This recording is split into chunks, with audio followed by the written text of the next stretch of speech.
হ্যাঁ সবচেয়ে ভালো বসে নিজে নিজে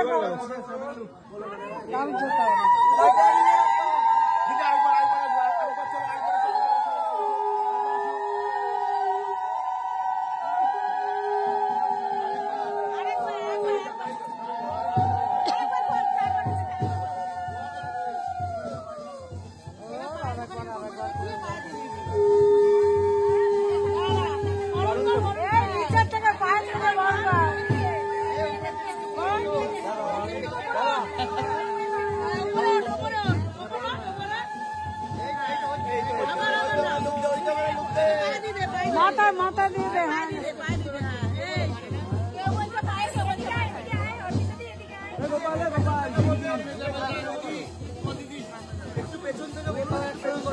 ও ভাই শুভ